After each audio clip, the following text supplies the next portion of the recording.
여러분 안녕하세요. 오늘도 반갑습니다.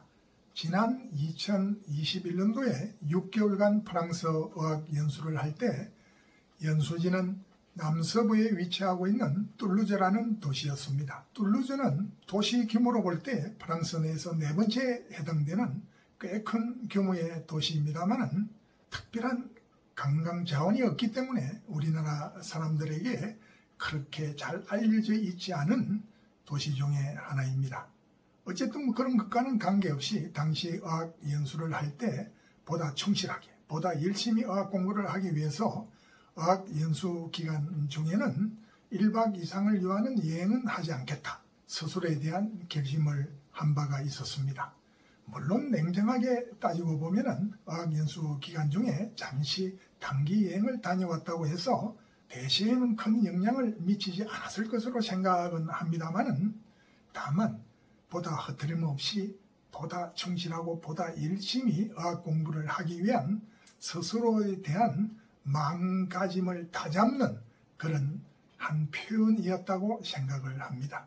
어쨌든 그러다 보니까 어학연수 기간 중에 주말에 머리를 식힐 필요가 있을 때 아무래도 툴루즈 근처에서 하루 만에 다녀올 수 있는 그런 곳을 찾게 되었습니다. 다행히 툴루즈 주변에는 유네스코 세계문화유산에 등재되어 있을 정도로 유명한 소도시 두 군데가 있었습니다. 한 곳은 카르카손이라는 곳이고 또 다른 한 곳은 오늘 이야기의 소재가 되는 알비라는 곳입니다. 알비는 툴루즈에서 북동쪽으로 약 65km 정도 떨어져 있는 인구 5만 정도의 소도시입니다.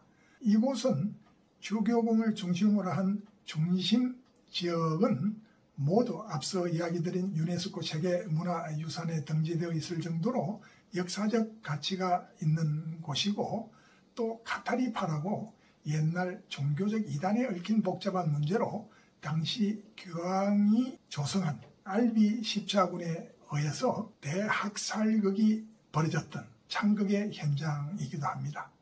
이런 것을 제외하고더라도 알비를 방문하는 방문객들의 입장에서는 반드시 방문할 가치가 있는 또 다른 명소가 한 곳 있습니다.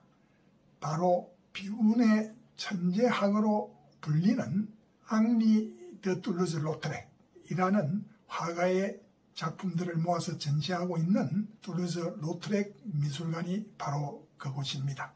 앙리 드 툴루즈 로트렉, 간단하게 툴루즈 로트렉으로 불리는 이 화가는 1864년에 바로 이곳 알비에서 태어났습니다. 부유한 귀족 집안에서 태어났기 때문에 어릴 때부터 부족함 없이 자랄 수 있는 여건이었습니다마는 부친과 모친이 사촌 관계인 근친혼이었기 때문이었는지 툴루즈 로트렉은 태어날 때부터 병약하고 왜소했습니다. 다 성장하고 나서도 근골격계 이상의 여파로 152cm로 공식적으로 기록이 될 정도로 작은 체구를 타고 태어났습니다. 상당히 왜소한 것이죠. 그래서 이런 모습을 나중에 동료 화가들도 자신들의 그림에서 표현하기도 했습니다. 지금 보시는 그림들이 바로 그것입니다. 이런 왜소하고 병약하게 태어난 툴루즈 로트렉은 그의 모친은 지극정성으로 키워나갔습니다. 지금 보시는 것은 툴루즈 로트렉 자신이 직접 그린 모친의 모습입니다. 병약하고 왜소하게 태어났지만은 툴루즈 로트렉에게는 하늘이 준 재능이 하나 있었습니다. 바로 그림이었습니다. 어릴 때부터 그림의 소질을 보인 툴루즈 로트렉은 주변의 각종 풍경, 동물, 또 그리고 집안의 하인들에 이르기까지 그림을 그리면서 재능을 발휘했습니다. 이런 모습을 보고 집안에서는 그를 미술 선생님에게 보내가지고 그림을 본격적으로 가르쳐 보기로 했습니다. 처음 그의 선생님이 된 것은 동물화가로 유명했던 르네 프랑스도였습니다. 그의 영향으로 나중에 툴루즈 로트렉은 말 그림에서 탁월한 재능을 보이기도 합니다. 지금 보시는 것은 그의 말 그림 중에 하나입니다.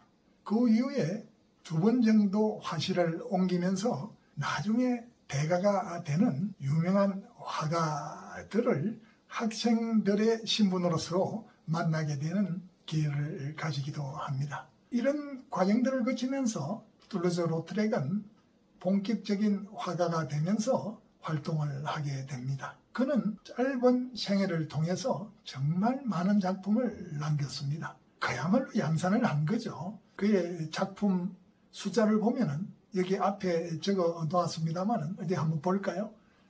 회화작품 737점, 수채화 275점, 포스터를 포함한 석판 작품이 369점, 대상 작품은 무려 5,000점 이상이었습니다. 이렇게 수많은 작품을 양산한 가운데 그의 대표적인 작품들은 당시 프랑스 파리의 물랑무저 주변에 있던 장녀들에 대한 그림이었습니다. 사실 당시 장녀들에 대한 그림은 그림뿐만 아니고 또 문학작품으로도 주된 소재가 될 정도로 인기 있는 소재였습니다.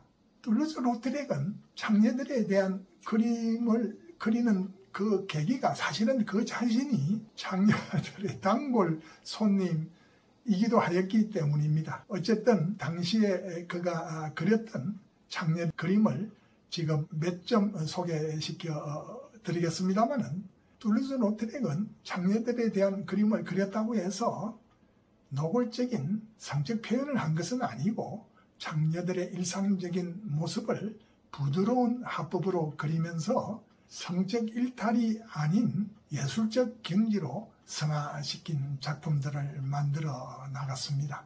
그 작품들 중에서 역시 가장 유명한 것은 1894년에 걸린 물랑가의 응접실, 오살롱 드라휘 데 물랑이라는 작품입니다. 지금 전시관에서는 아주 대형 작품으로 하나는 유화작품, 하나는 파스텔 작품을 두 개를 같이 걸어 놓고 있습니다만 이들 장녀들의 모습은 당시 파리 오페라 하우스 근처의 한 응접실에서 손님들을 기다리고 있는 장녀들의 모습을 그린 것입니다.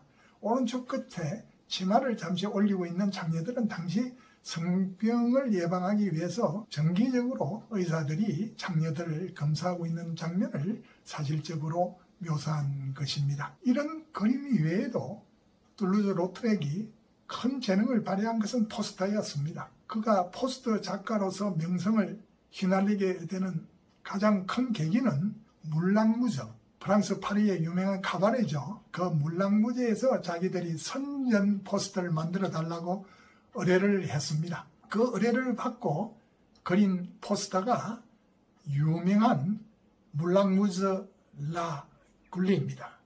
지금 화면에서 보고 계시죠? 이 포스터를 계기로 툴루즈-로트렉은 포스터 작가로서 큰 명성을 얻게 되고 그 이후에 포스터 주문이 쇄도하면서 많은 포스터를 그렸습니다. 지금 보시는 것은 대표적인 포스터 작품 몇 가지입니다.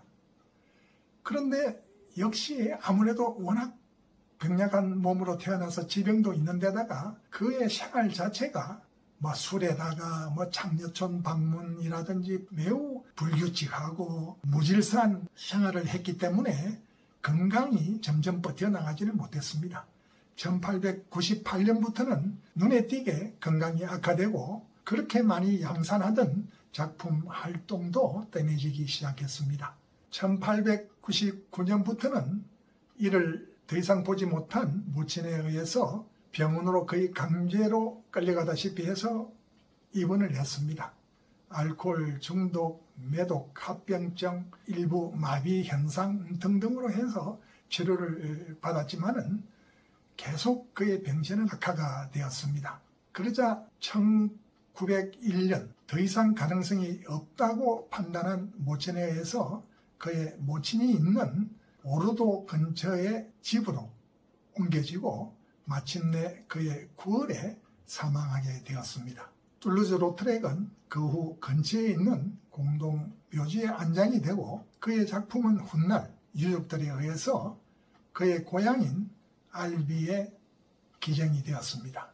그렇게 기증된 작품들을 바탕으로 문을 연 것이 오늘날 우리가 볼 수 있는 툴루즈 로트렉 미술관입니다.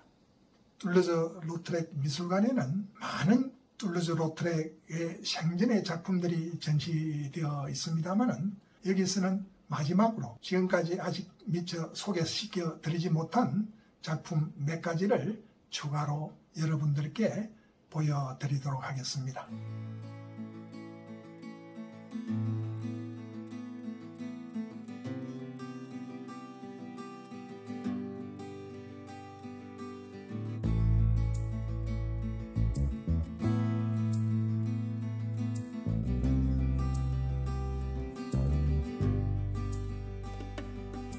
자, 여러분 어떻습니까?